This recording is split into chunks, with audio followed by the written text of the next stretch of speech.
mais dinañ ko tudd waxuma nañ ko tudd mais dinañ ko leeral ku lu dee ci tontu nee du ci tontu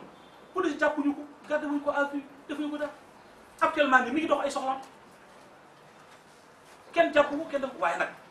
dinaa jox dossier bi juge d'instruction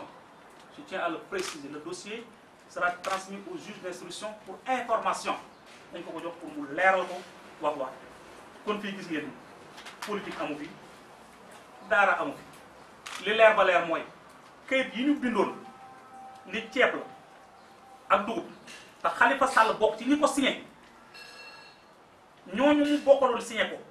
nee nañ li ñu doon signé woon dara du ci dëgg li ñu signé woon dugub la ak ceeb ni diw moo ñu ko jox kooku ñu waxoon ne moo la ko jox nee na joxuma leen dara ki nga xam ni mooy daaf bi nga xam ne moo yor lépp luy koom-koom bu nekk foofu nee na bu ñu sonal suñu bopp la ñu def daal mooy dañ doon jël xaalis di ko jox Khalifa Sall waaw loolu nag wax dëgg yàlla affaire politique